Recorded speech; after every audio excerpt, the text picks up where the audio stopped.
यो हाम्रो घरको नक्सा हेर्दै डाइरेक्सन दिँदै गरे हन इन्जिनियरले।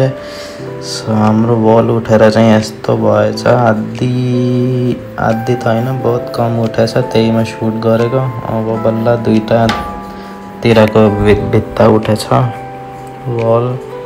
यो यतिको कुकुर हो, यसले बहुत एन्टरटेन गरे थियो घर बन्दा फेरि। यस्तै बन्दैछ घर, इट्टा उट्टा यता र उता छन्।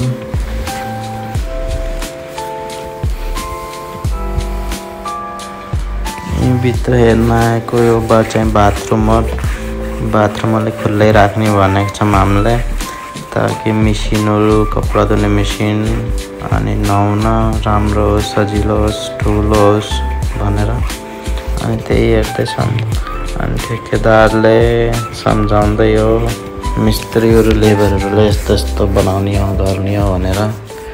हाम्रो त्यही प्रोजेक्ट थियो, 3 महिनामा सबै कम्प्लिट गरेर दिन्छु कुरा भयो त, बट 3 महिना त भएन, धेरै लागेको थियो। सो त्यसमा फेरि हामीले डिस्काउन्टहरू यताउता गर्न पाइन्छ अनि केस पनि गर्न पाइन्छ। जस्ट केस किन गर्ने भनेर त डिस्काउन्ट दिएको ठेकेदारले हामीलाई। सो यस्तो वल उठ्दा फेरि अब चाहिँमा मजाले पानी हाल्न पर्छ, क्युरिङ गर्न पर्छ। मेरो त त्यही काम थियो। सो म बहुत डढिसकेको थिएँ घामले, धेरै घाम भएर। सो पानी जति हाल्यो त्यति राम्रो भन्छ, मजबुत हुन्छ। कसैले त लगाउनु पानी, कतिलाई त हेरेछु मैले, बट फेरि पनि अब जे भन्छन् त्यही गर्नै पर्यो। यस्तै यतिको चाहिँ वल उठिसकेछ। अब अघि पनि बन्दैछ। सो मेरो यस्तै ब्लगहरू आउँछन्, मिनी ब्लग भन्ने, हेर्नु होला, लाइक गर्नु होला। युट्युब पनि छ मेरो, त्यसमा पनि जानु होला, सब्सक्राइब गर्नु होला। म पनि फलो ब्याक गर्छु हजुरलाई।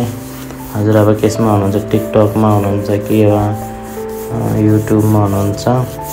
युट्युबमा भएपछि मलाई त्यो कमेन्ट गरिदिनु होला, त्यहाँदेखि म सब्सक्राइब गर्न इजी हुन्छ क्या। सो यतिसम्म भइसकेछ। यस्तो गर्दै गर्दै घर नै बनिहाल्छ, बहुत मुस्किल हुन्छ। यो चाहिँ अब हाम्रो सिडीको नक्सा हेर्दै हो, सिडी कताबाट कस्तिर घुमाउने हो, कताबाट लिएर आउने भन्ने कुरा भएछ। मिस्त्री, ठेकेदार र इन्जिनियर भएर कुरा गर्दैछन्। मम्मीजी पनि आउनु भएछ साइडमा। अब यो कुकुरसित खेल्दै बस्ने एकछिन, अनि काम पनि हेर्ने हो, अनि फोटो पनि खिचिदिने हो। अब यस्तै टाइम पास गर्दा गर्दै हुन्छ, घर पनि रेडी हुन्छ। सो साँझ भइसक्यो, लेबरहरूको टाइम भइसक्यो, 5 बजे छुट्टी हुन्छ यिनीहरूको। 4:30-5 बजे हात खुट्टा धुन लाग्छन्। अनि यस्तै हो, के भन्ने अब। फेरि हामी साँझ आएको, काम हेर्न कतिको काम भयो भनेर, वल कतिको उठ्यो भनेर। यो चाहिँ मेरो रुम हो, लास्टको रुम हो। अनि फेरि घर गएको, मम्मीजीसित बसेको एकछिन। अनि इट्टा थिएन, फेरि इट्टा मगाइदिएको। अब चाहिँ हाम्रो सिडीको काम सुरु हुन्छ। अब इन्जिनियर र मिस्त्री भएर फेरि एक फेर हेर्छन् कता कताबाट के हो, अनि बल्ल सिडीको काम हुने हो। सिडी पनि खुल्ला बनाएछ हामीलाई, खुल्लै चाहिन्छ। 4 फुटको त हुन पर्छ, 4-4.5 फुटको। अनि यो मेन डोरको हाम्रो चौखटहरू, यो पनि फिट गर्ने टाइम आइसकेको थियो। अनि पिल्लरमा छेद गर्ने भन्दै के भन्दै थियो मिस्त्रीहरूलाई। सो हुन्छ, यस्तै छ। अब मिल्छु म नेक्स्ट भिडियोमा, बाई।